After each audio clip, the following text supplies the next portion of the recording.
You know, people can say a lot of things about Skip Bayless, but one thing I respect about the man is that he give a lot of black brothers opportunities.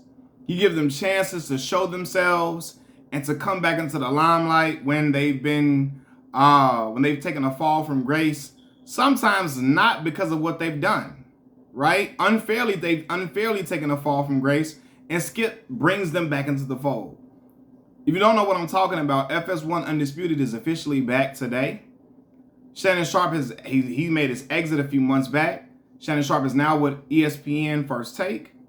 And now Skip Bayless has brought over Richard Sherman, Michael Irvin, as well as Keyshawn Johnson.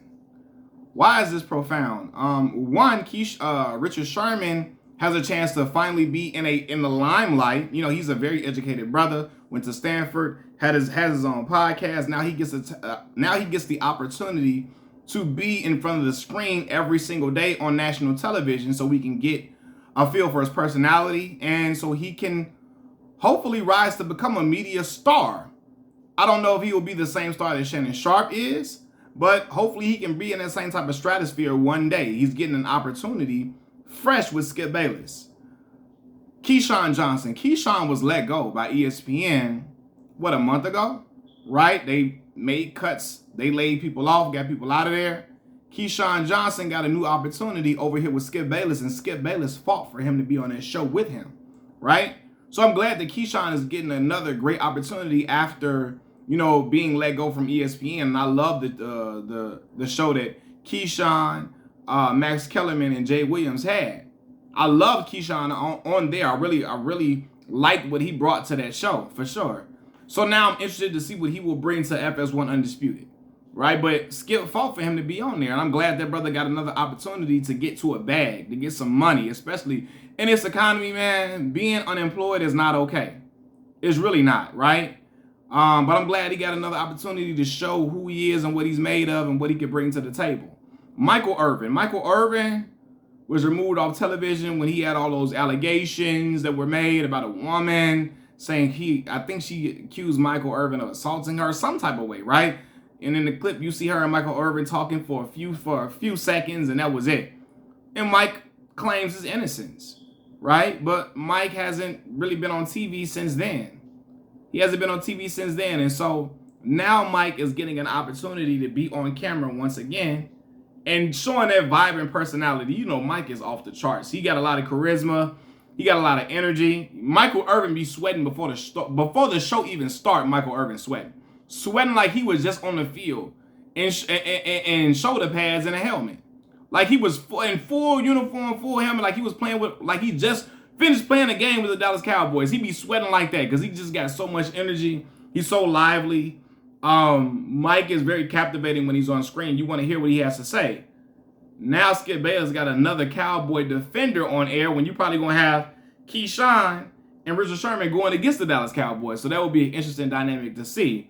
But again, man, like Mike was cut out of the media off of this incident that occurred. And until proof comes out that he isn't innocent, I'm going to believe Michael Irvin, right?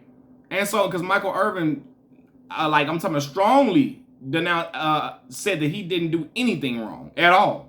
But the opportunities were taken away from him because of this incident.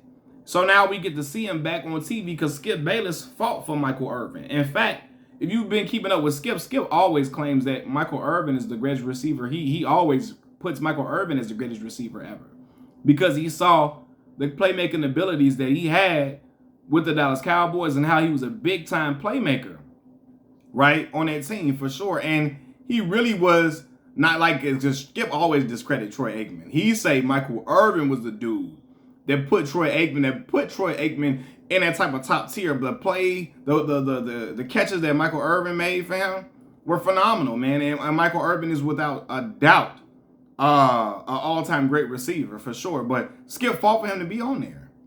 Even when Rob Parker was let go from ESPN, we wasn't let go. They never re-signed him to another deal after he made those cornball brother comments about RG3. And we ultimately found out RG3 really was a cornball brother for sure, for a lot of different reasons that I've talked about in other videos that I made about him. So you can check those out on Machiavelli Mills TV. You can look up Machiavelli Mills, Robert Griffin, RG3, and you'll see what I had to say about RG3, right? But ESPN refused to sign Rob Parker back to another deal, and I think it was strongly based off the fact that he called him a cornball brother. Not because he was dating a white woman and nothing like that. Really, I think it was ultimately some other stuff, that they're really, and that I was privy to about RG3, that Rob Parker was as well. That Rob Parker, he was privy to as well. But nonetheless, after Rob hadn't been on TV for a while, Skip was coming on, having him come on as a recurring guest.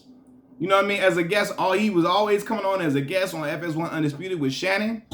And he was allowing Rob Parker to be back into the limelight, to be back into the fold. And he ultimately got on Odd Couple with Chris Broussard. Then he brought Shannon into the mix and made Shannon made himself a household name, but Skip gave him the opportunity because he fought for Shannon to be alongside him. Skip giving brothers opportunities everywhere, and I love it.